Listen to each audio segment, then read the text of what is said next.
In today's video, I'm going to do my full review of the Sony 16-55 constant aperture f2.8 zoom lens for Sony APS-C cameras. I'm going to look at this lens in many different ways. I'm also going to compare this lens to the Sony 50mm 1.8 prime for APS-C. I'm going to compare it to the Sony 35 1.8 prime for APS-C. And I'm also going to compare it to the venerable and much maligned 16-50 power zoom kit lens for APS-C. We'll see how the lens compares against all those and more coming right up.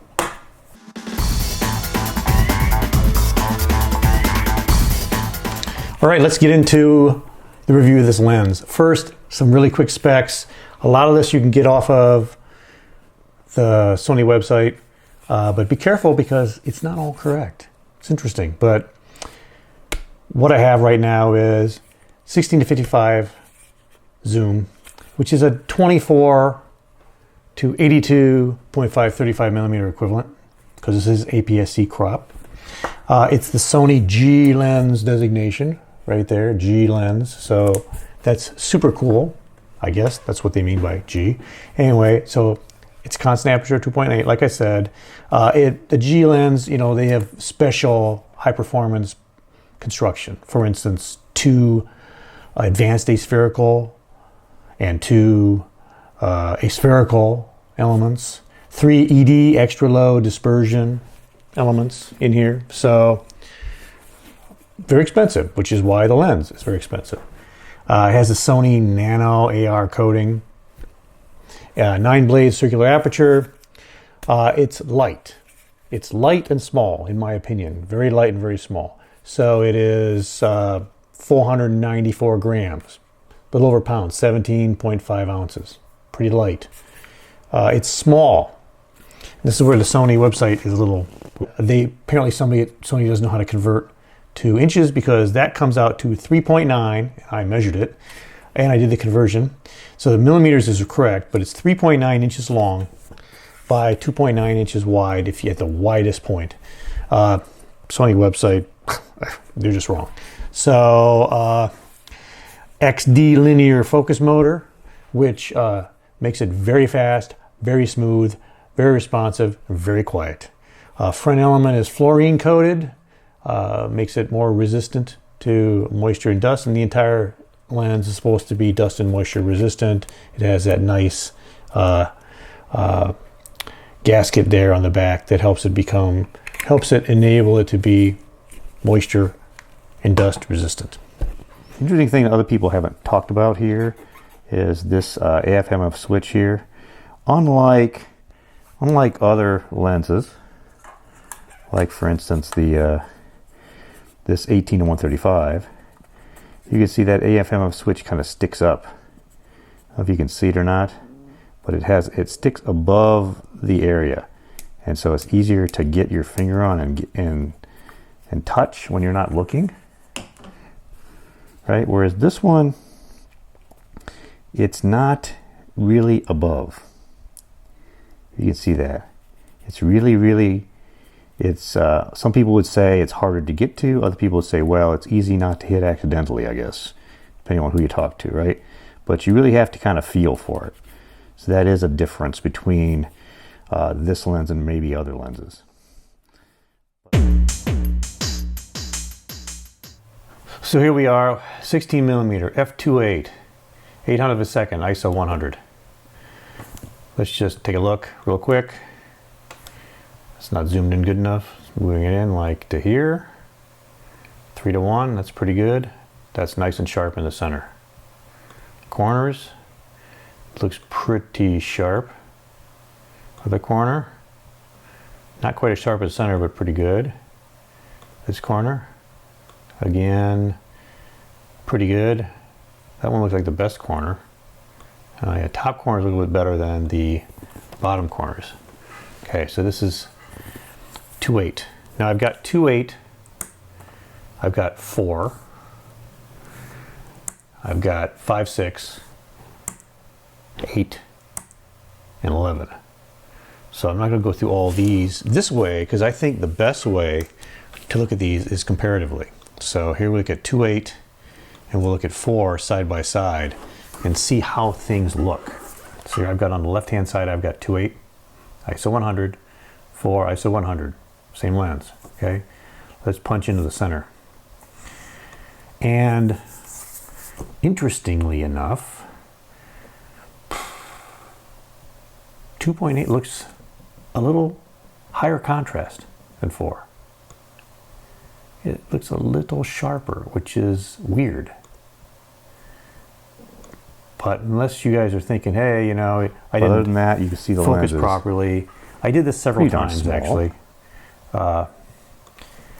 Manual focus and automatic focus, autofocus, and I got the same result. Here we have in the corner, it's pretty close. Yeah, it looks like this might be, f4 might be a little sharper, but 2.8 might have a little more contrast. It's hard to say. This corner, 2.8 is looking better. This one, again, 2.8. Look at that. It's subtle, but it's definite. 2.8. Wow. Okay. So now looks okay. Let's go 2.8 versus f5.6. Okay. Now I've got 2.8 on the left and 5.6 on the right. Punch into the center. Okay. 5.6 looks a little sharper. A little bit. If you look at this, let's go in a little bit further. Not that far. 4 to 1. Yeah. Wow. It's really close. It looks like 5. It looks like 2.8 is a little bit better. I don't understand it. This corner, clearly more contrast than 2.8. Look at that. And this corner here, it's a little bit, let's do 3 to 1.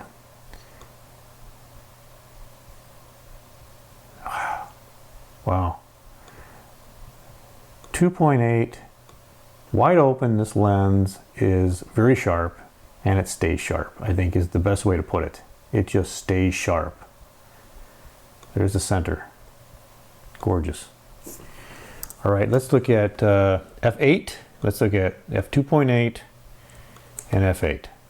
Okay, so now we have 2.8 on the left, f8, 16 millimeters, punch in.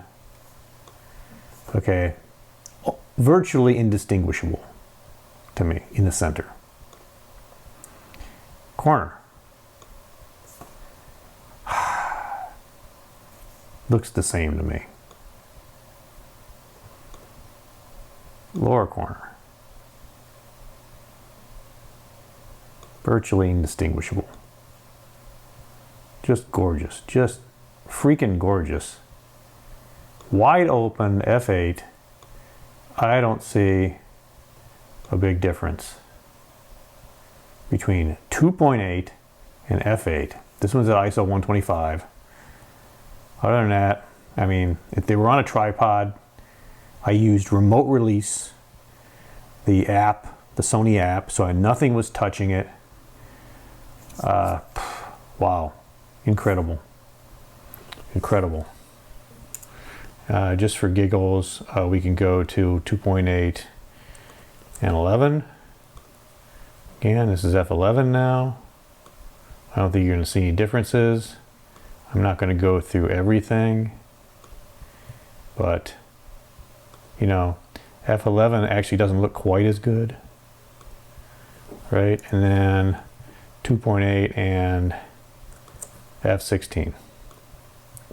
F16 on one side, obviously ISO has gone up because I had a minimum shutter speed set. I was an aperture priority. Remote release on a tripod. Now this, you expect f16 not to be quite as sharp because the effects of diffraction have set in by now, or are starting to set in.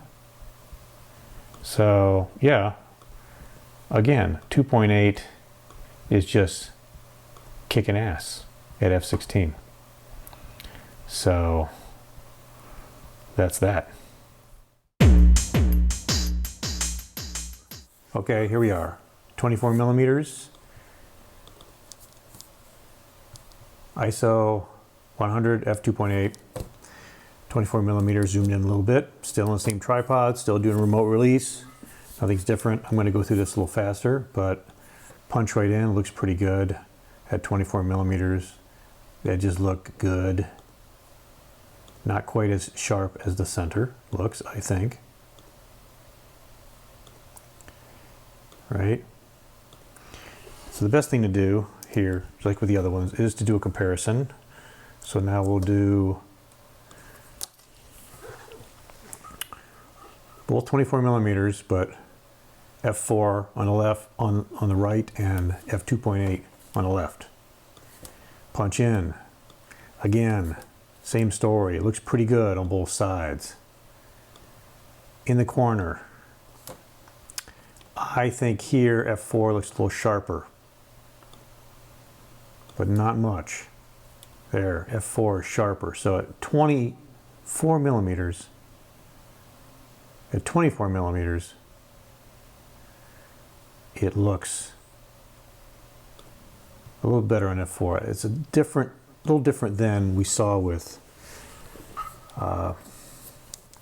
16 millimeters. Grid. Let's go back to f2.8 to 5.6. Okay. Punch in. Say 5.6, a little sharper. In the corners, yeah, 5.6 a little bit better, but 2.8 is still rocking, but you could see how it's a little bit better here. See that? A little bit better. Look at down here. You can see that it's a little sharper. Okay, so at 24 millimeters, it looks pretty good. Let's go to f8 just for the heck of it. Now we're at 2.8 versus f8. You could see sharper in the center.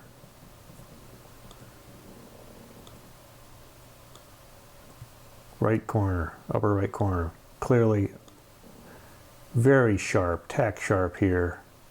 So you zoom in a little bit, it gets a little sharper. Still excellent at 2.8. 24 millimeters, but super at f8. And we can look at f11 real fast. I'm not going to look at f16. It's going to get worse. But there's f11. Awesome. Here you're looking at 2.8 is starting to catch up here. Right? At f11, that's not quite as good, I think, as 2.8. Let's just look at f16 really fast. Punch in. Yeah, you can see 2.8 is holding up better. f16 starting to break up. Yeah. So that makes sense. With diffraction starting to set in at f16, you'll see that 2.8 is starting to look better, but f8 clearly is a little sharper than 2.8, but 2.8 still looks incredibly good in the center and pretty darn good on the edges, even compared to f8. Okay, 35 millimeters. 16-55, 2.8G at 35 millimeters on a tripod, same wall, remote release, just like before. f2.8, ISO 100. Beautifully sharp in the center. Pretty darn good. The corners. Looking pretty good. Look at that. Beautiful. Again, beautiful. But as I said, best way is to do a comparison. 2.8 and f4. 2.8 on the left, f4 on the right. Punch in. Okay, clearly, oh, it's so close. F4 looks a little better, I think. Yes, to my eye, F4 looks a little better in the center. Corner. Again, yeah, F4 is better, but not a ton, not dramatically better. We have F4, you see it's a little sharper here. So it's just a little bit, you know, not quite right. You can see this here. Look how sharp this is here. Not quite as sharp. No, single stimulus, if you only looked at this one here, you'd say it's great. That's why a comparison really helps. Yep, okay, and then in that corner. So F4 is a little bit better. F2.8, 5.6, I expect more of the same. Punch into the center, yes. Incrementally better. See this here, that there, yes. This and that there, yes. 5.6, a little sharper. 2.8, 2.8, and F8. Okay, punch into the center. F8 is tack sharp. 2.8 is darn good, but this is a little better. You don't see dramatic differences, but at least not to me. But you can see F8 is better, as it should be. The unusual thing was at 16 millimeters, it really wasn't. So there's obviously some probably effect due to correction for distortion or vignetting where the 16 millimeter suffers from that, where the corrections aren't nearly as dramatic or necessary when you are zoomed in, because they're basically at the edges. That's probably why. But in the center still, at 16 millimeters, 2.8 look really great. So this is 35 millimeter, and as expected, F8 is better than 2.8. F11, we can take a look. There you are in the center. Get that crack there. Yep. F11 actually, the contrast looks better to me in F2.8.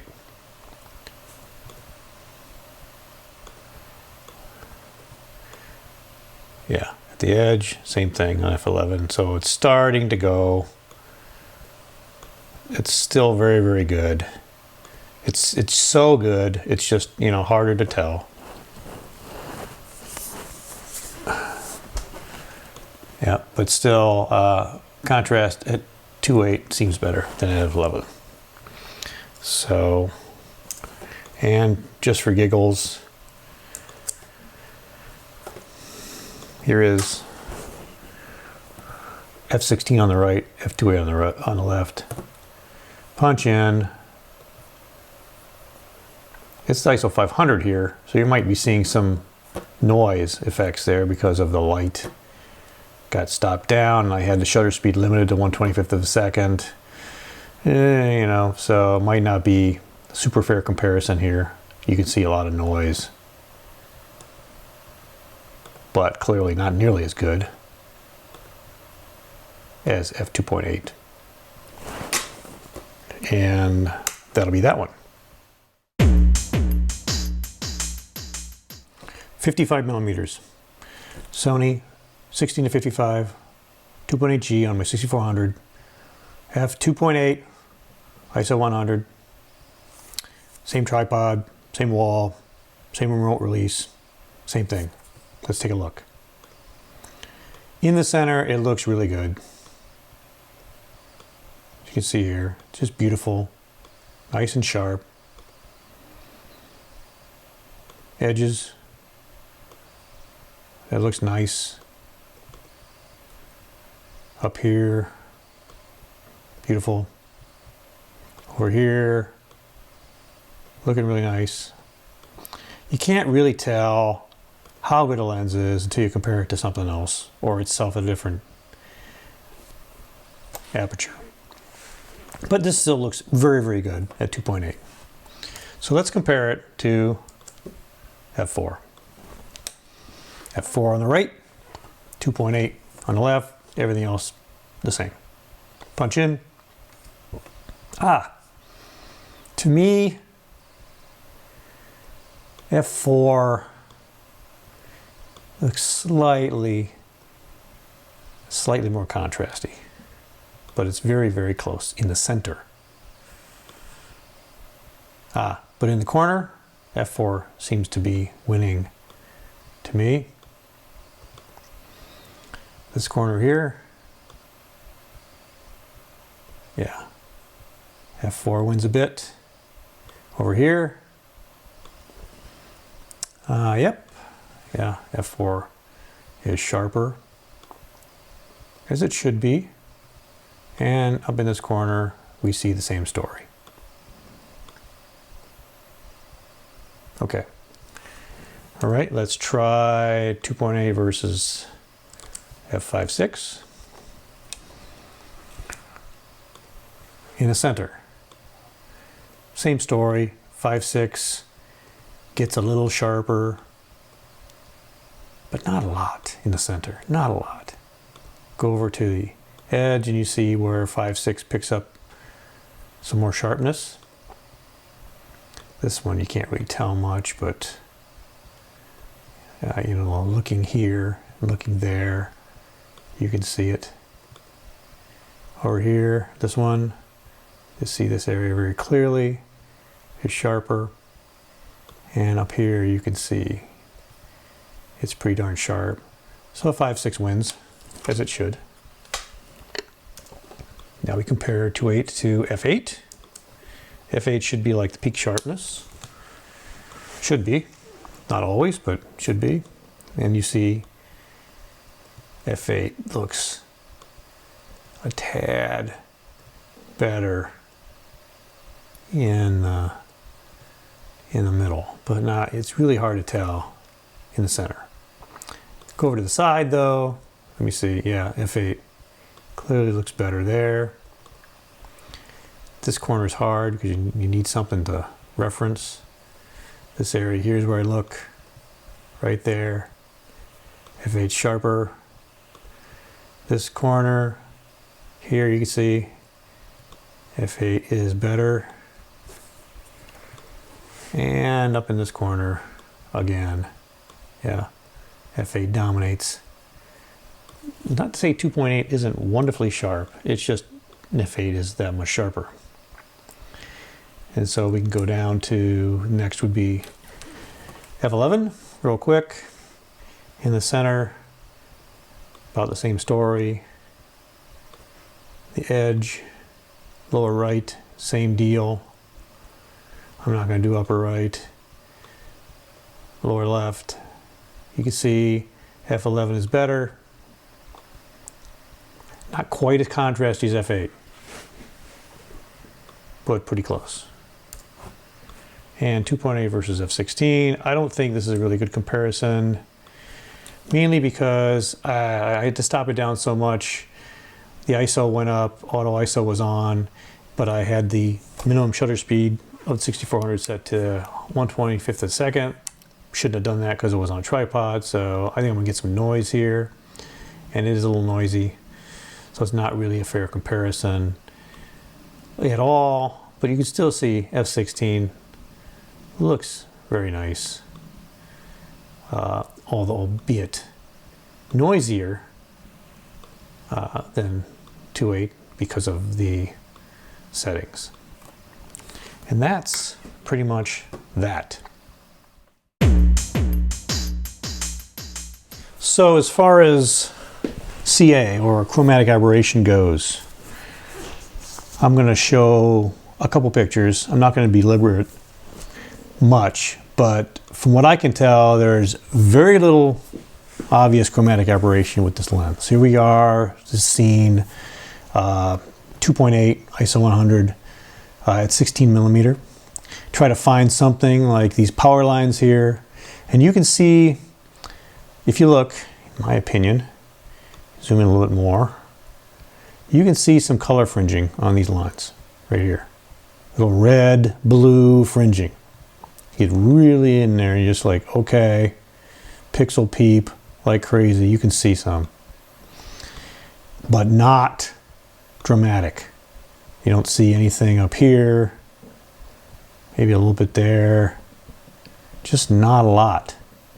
You know, try to look in the leaves, look at these high contrasty areas here, and you can see a little purple fringing. Not much. Go to the next picture. Over here, maybe? Yeah, you can see some color fringing there. Here, yeah, you can see some blue on one side, red on the other. Little bit. Next picture. Here's the picture here. I'm not sure if that's part of the wire or not, so I'm not gonna stay on that. But looking up here, I can see the color fringing. I can see it. So a little bit of chromatic aberration, but probably nothing that you can't correct out. It's certainly not, if you look at the overall picture, it's not super apparent. So the Sony 16 to 55 2.8G lens, very sharp, but there are some compromises they had to make in order to make this lens so small for what it is. And I believe their compromises in the area of distortion and vignetting will become apparent when you see this. So here we have a picture, a sim picture of the same wall, 2.8, ISO 100, 16 millimeters. In the center, very sharp, pretty sharp corners too. Down there, looking sharp. As we saw when you compared it with f8, pretty darn good. Very sharp across the field. Beautiful. No apparent vignetting. But we're looking at the raw file, but the raw file has been corrected in Lightroom for distortion and vignetting. So if I go to the develop module and I turn off profile corrections, you'll get to see the image the way it really was before the corrections were applied. Boom. That's what the image looks like before it's corrected. Now JPEG looks great because it's corrected in the camera, and this raw file looks great because it's corrected in Lightroom. But by turning that off, we can see what the camera actually takes. This is the picture the camera actually takes. And you can see it's got this pretty significant barrel distortion. And in the corner, we have some pretty significant vignetting. Dark corners. And that's to be expected when you make a lens. Smaller and smaller you make a lens with a wide angle, that's going to happen. And it happens to all lenses to one degree or another. And to make it not distort requires a lot more elements, and it quite frankly requires a bigger lens. And that's why you see these really big lenses like, 24 millimeter 1.4 G master with very little distortion, because it's huge for what it is, for one focal length. So this is what I think the compromise is that we're seeing with this lens. Now, do you care if you push this button and boom, it's gone? Oh, and you can see down here all this dark spot where the dirt kind of is, and it's really dark. Well, how do they recover that? Well, quite frankly, if you click on corrections here, they don't. This line right here, if you click it off, is way over here. So they're throwing away all this data. They're saying I can't correct that out, so I'm going to throw it away, and I'll only take you to here, and I'll make it all nice and beautiful. And most of the vignetting is removed when that occurs. So that's how they get it look so nice. At 16 millimeter, this is what you get. Now let's take a look at f8, just for the heck of it, and we can see it's still pretty much there. So what about other focal lengths when it comes to distortion and vignetting? Well, I picked out a couple for you, just so you can see that as you zoom in, obviously the distortion will get better because you're only using the center part of the lens, which there's going to be less distortion in. So here we have at 35 millimeter, f2.8, ISO 100. It's going to the develop module. And we click the profile corrections off, and we can see it's not that much of a difference. You can see you get a little bit of barrel distortion, a little bit of vignetting, but it's very, very, very much improved from 16 millimeter because we're only using that center part of the image, right? Let's go to the next image just to show you 55, beautifully sharp, but we're only using the center part of the lens. So when I turn off profile corrections, you can see there's still some barrel distortion, but the vignetting is very, very, very slight, and it's corrected out completely by enabling the corrections. So that's your compromise for this lens. If you can live with that, you get an extremely sharp lens all the way across the board. This is what I think, this is the reason I think that this lens appears to be sharper at, wide open at 16 millimeters, seems to be sharper at f2.8 than it appears to be at f4. It's possible that at f2.8 the corrections are not as apparent as they are at f4. I don't know. Anyway, there you are, 55 millimeter with your distortion. So now I'm going to compare the 16-55G against a couple other lenses that I happen to have and see how it really performs with the same scene against them. So what I have here first is 16-55 at 16 millimeter, looking at that same wall, compared to the kit lens, the 16-50 3556 OSS, the much maligned lens that everybody says is a piece of crap, horrible. Well, let's see how it works, stacks up against this $1,400 beast. So we've got on the left 16-55 2.8 G lens, not G Master, G lens at 16 millimeters, f2.8 ISO 100. Now this one we have 16-50 kit lens at 16 millimeters, but it's f3.5 because that's its widest aperture, and ISO 100. Fairly well lit scene, so I don't think image noise is going to be a problem. So we're just going to do a sharpness test. So let's look and see how things perform in the middle. Well, in the middle, that little kit lens isn't doing too bad. Yeah, this is sharper over here. You can see it's not as sharp there. Contrast isn't good, but is it 13, 1250 different? Well, that's up to you to decide. Now let's look further. Let's look at the corner.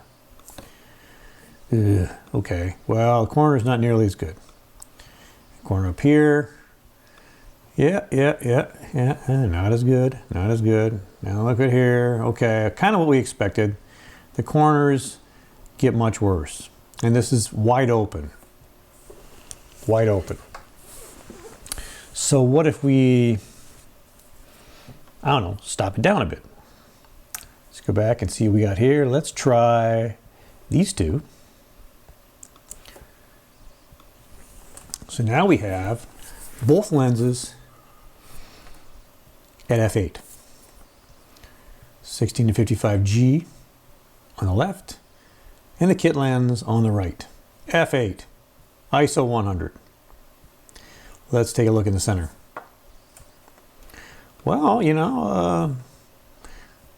the kit lens doesn't look too bad.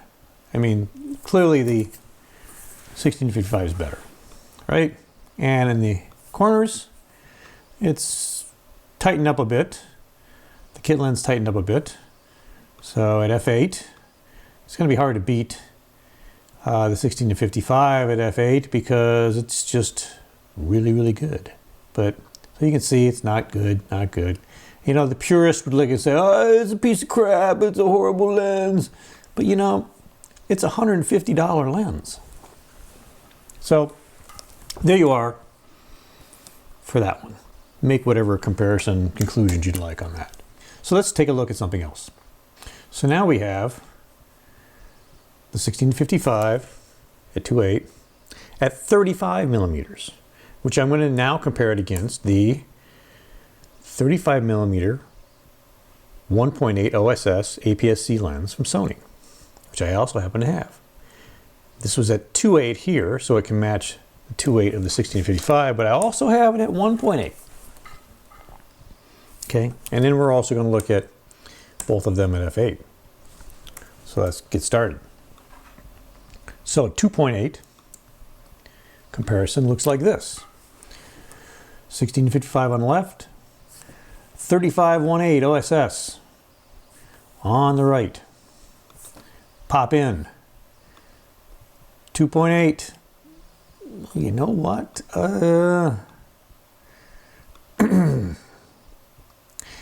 I got to give it to the 16-55.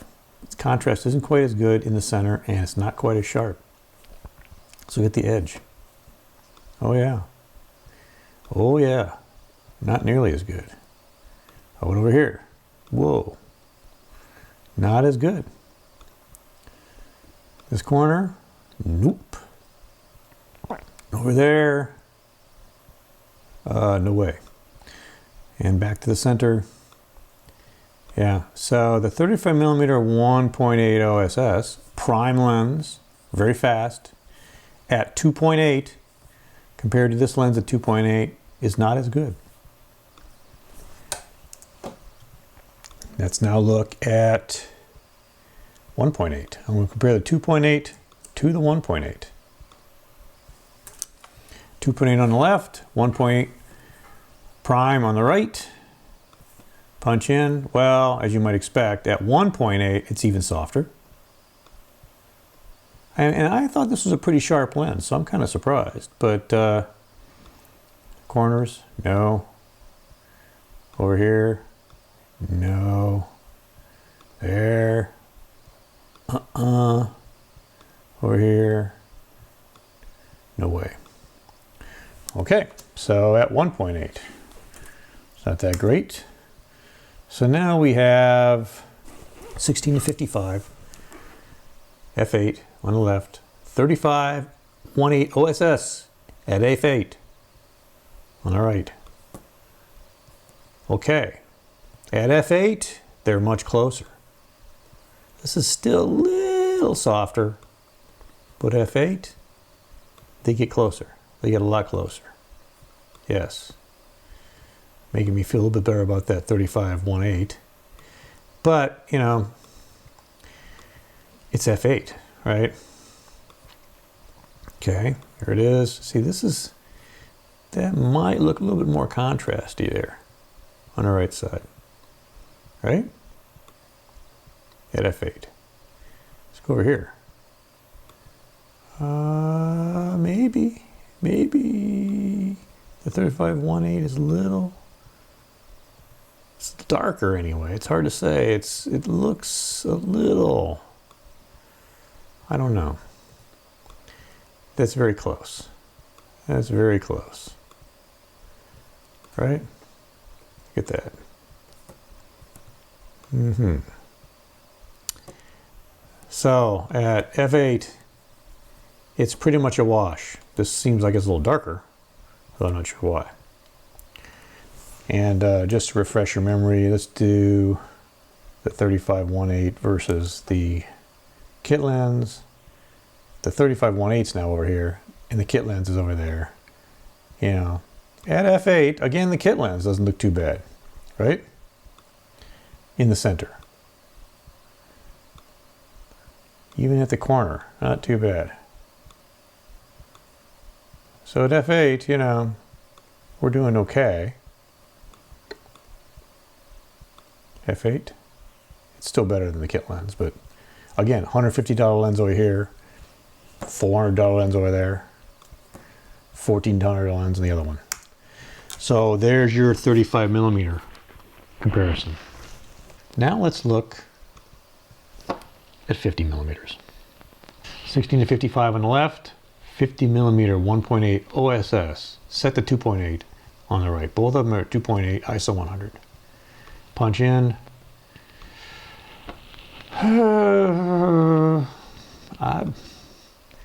I gotta say, the 16 to 55 still edges it out in the center. Look at that.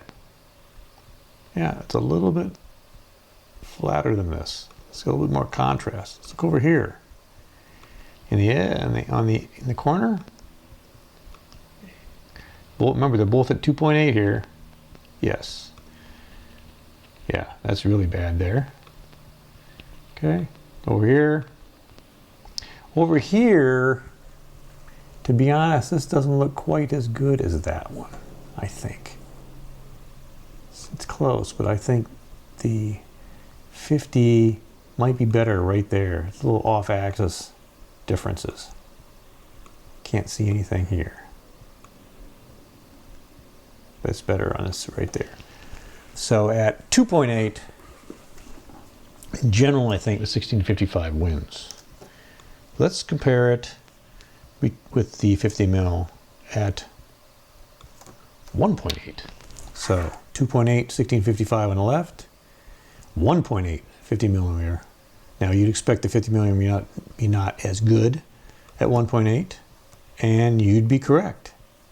It softens up a bit because it's harder for it to be sharp, wide open. In the center, it's not as sharp, clearly. In the corner, no, not as sharp. Over here, no, not as sharp, not as much contrast. Over here, corner, that corner again is the best corner, but not as good at 1.8 as the 16 to 55. All right, what about f8? So here we have 16 to 55 f8 on the left, 50mm 1.8 at f8 on the right. And f8, well, they look pretty good, but 16 to 55 seems to look better to me at f8. Up here, this is kind of a wash, but down there, as we got toward the middle of the lens, this looks better. What about over here? That's kind of tight. That's kind of close, if you ask me. That's kind of close. Don't really see much of a difference. What about on the side here? We're at f8, remember? It's tight, it's close. I don't see, I mean, you could argue in some of these spots the 50mm might be a tad better. Not there.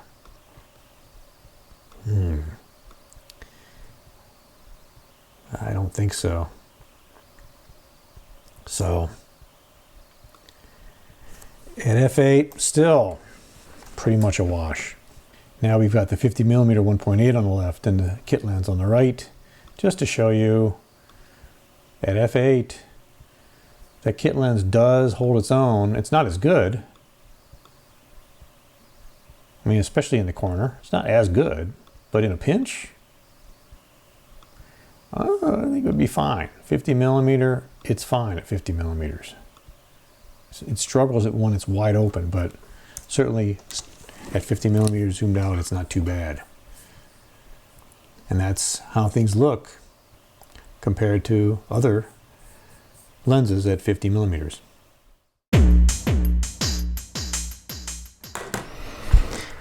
Okay, what have we learned after all this? After all the pixel peeping and analysis, looking at all these different things, I think it's really good to look at the lens itself, single stimulus, but also look at it compared to the different lenses that you know and sometimes love.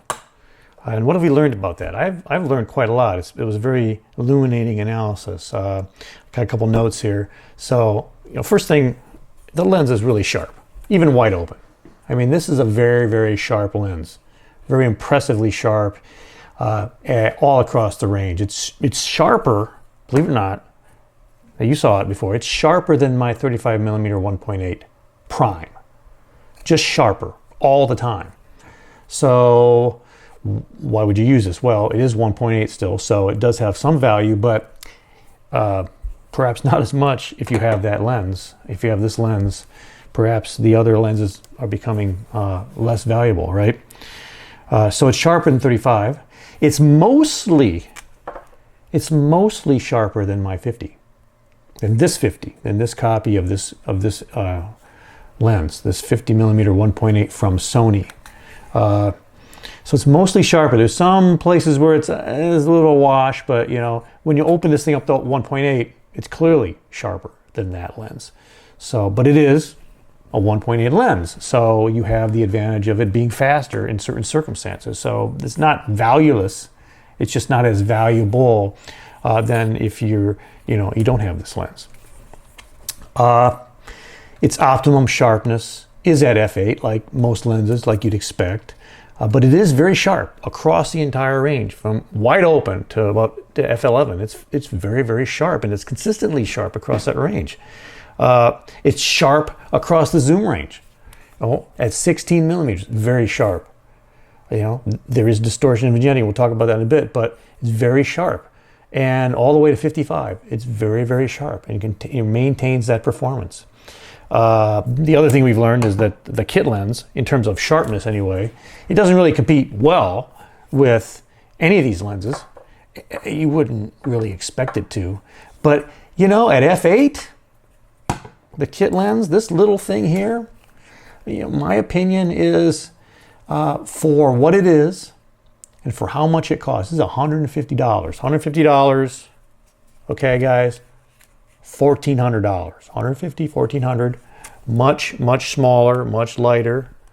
It has value. I believe this lens has more value than, say, this lens, given what I've seen. Right? $400 or $500 for this thing. This is still much more, but it gives you all the zoom ranges from 16 to 55, right? At superior sharpness to what this can give you at its prime focal range. So at its focal length. So this one, however, $150 lens, $150 lens, and yeah, it gets its ass kicked a lot of times, but still, for what most of us enthusiast prosumers do, certainly for what a beginner does, the convenience of having this thing on your camera and just being able to take photos, if you don't pixel peep, this is a great lens in general for the average person who's just an enthusiast. Is a pro going to use this? Of course not. But I'll talk about that later, who the lens is for. Okay, so bottom line, as far as sharpness is concerned, super, super sharp. You'd expect it to be, but you will not be disappointed by the sharpness of this lens. Chromatic aberration. There's hardly any, in my opinion. Very little, very well controlled. I did not do flare tests for this lens. I also didn't actually look at bokeh, those issues. So, but there's other reviews that do that. I'm not really expert at that, so I didn't really think I wanted to even go there. But CA, there's nothing, right? I mean, you have to really, really look for it. So very well controlled. They did a great job controlling chromatic aberration. And I've read other places they did a very good job controlling flare, and the bokeh is very good. So that's my report on that. Now, distortion vignetting. As we saw in the images, this lens has what I would call significant distortion at the wide end. I mean, at 16 millimeters, significant barrel distortion. and significant vignetting. There's no getting around it. If you look at the raw files without correction, it's significant. The important thing to understand, though, is those are all virtually eliminated, corrected out by profile corrections, either in the camera with JPEG or in post, in Lightroom or some similar processing program. So should you care? Well, some purists would care. They would say, I want a camera, I want a lens that does not distort. Well, in my opinion, most of the time, if you want that, you're into much bigger and more expensive glass. It's hard to make this glass get smaller and smaller and smaller with a wide angle, with a 16 millimeter focal length, and not have some distortion. Now, primes, it's easier because there's only one focal length, but this is a zoom, okay, 16 to 55, right? So, personally, I think it's a great trade-off. I think they made the right choice, but some people might not agree.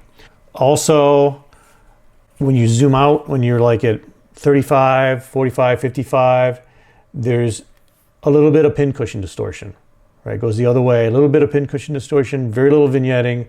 Again, all corrected out, either in the camera with JPEGs or in post with the lens profile for you. So it's there, but do you care if it's there? That's really up to you.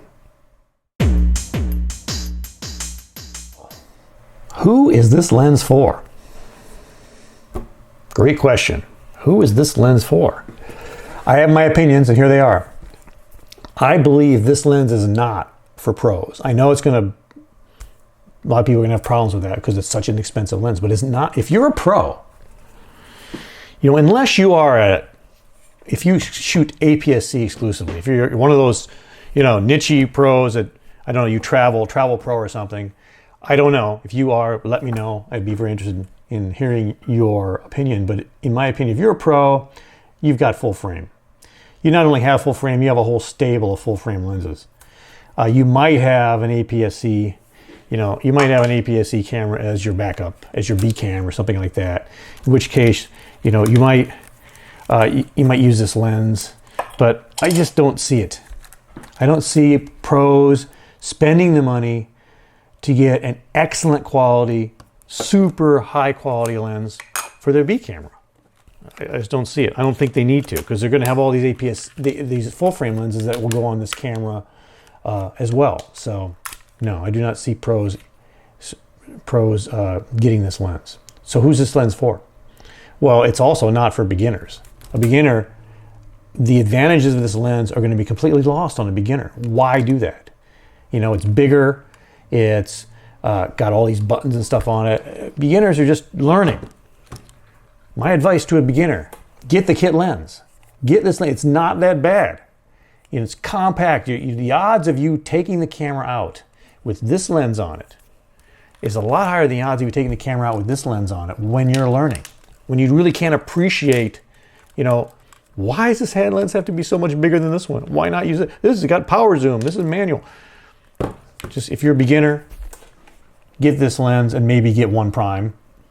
And I would recommend, I don't know what to recommend now, but now that I've looked at the performance of 35 millimeter prime, but I would still probably get the 35 millimeter prime, some inexpensive prime. And that's what I would do if I was a beginner, because it's not going to be impactful to you. And for that much money, it should be impactful to you, right? So who's this for? Who is this thing for again?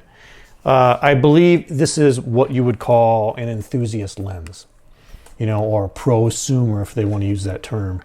Someone who values image quality greatly. They really understand the difference between what a lens like this can give you and what a lens like this can give you, and they appreciate that difference when they look at the images like we did. But someone who also values flexibility, size and weight, perhaps even being able to take only one lens with you instead of 3 or 4. And they need to have something that they can quickly use, right? Kids, family events, travel, things like that. This lens is perfect for that, because I just want to pull it out, boom, take the picture, and I need to change my focal length, boom, I can do that and I know what I'm doing, and I'm likely to get a really great shot. And with this lens, I'm not going to be limited by the speed that much and by the limiting focal range. And I'm not going to be limited by its lack of sharpness, because this lens is very, very sharp. With a lens like this, I will be limited much more. Now, if I can appreciate that limitation and I think it's valuable and I'm willing to pay the considerable difference in price, then this lens is for you. If you want a single lens kit, this lens could conceivably replace. I've got all these lenses in front of me, 35 millimeter, 50. I've got the 18 to 135, which I still think has a place because of its extended range if I'm outside in good light, and it's decent image quality. And I've got this one. If I'm really going to go compact and light, I still would probably keep that one.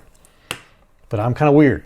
But I do believe that this lens has a place for enthusiasts that value size and weight over something like cost and even distortion. I mean, if you want a non-distorted lens, it has to be zero distortion. Well, this lens is probably not for you.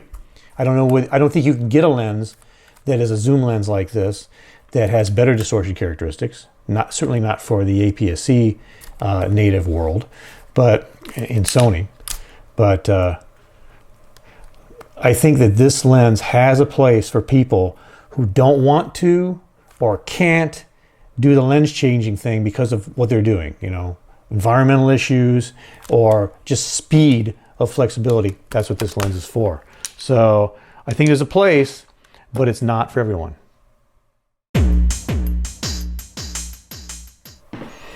Conclusions. I have a few.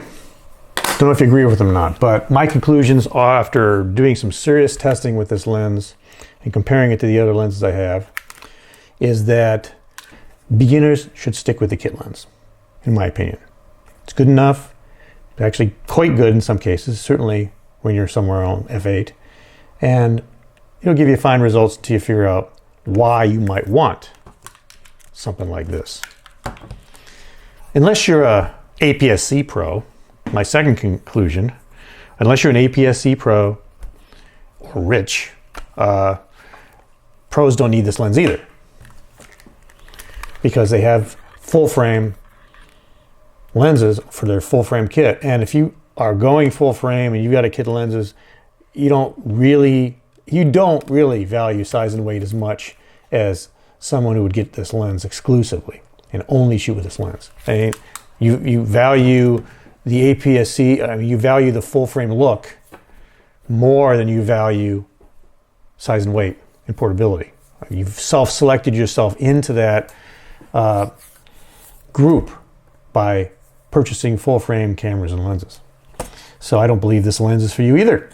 So if you're a mid-tier, what I would call a mid-tier prosumer enthusiast, you've been around for a while, you think you know what you're doing, but you're doing it mainly as a hobby and mainly for something you love to do, and you value one lens, not having to change lenses, you need the speed because your kids are running around and you can't really control the environment, you're a run and gun shooter, but you still want the best image quality you can get in something which is small and light and compact. I believe if you value the optical quality and the flexibility and the control, this lens is for you. But you need to prioritize what the advantages are over the disadvantages, which is primarily cost, right? There is a distortion vignetting disadvantage if you're a purist, but that's correctable. It's not something you have to live with, but you have to reach in your pocket and spend the money. So I'm kind of weird, and so I'm going to keep this lens because I think it performs fantastic. But it's not for everyone. You need to make that prioritization yourself. I hope you enjoyed this review. It is probably the last lens review I'm ever going to do because it is a royal pain in the butt to do all this stuff, and it's way long, and I do apologize for that. But if it gave you some information, then I'm glad. So until then, Till next time, see you later.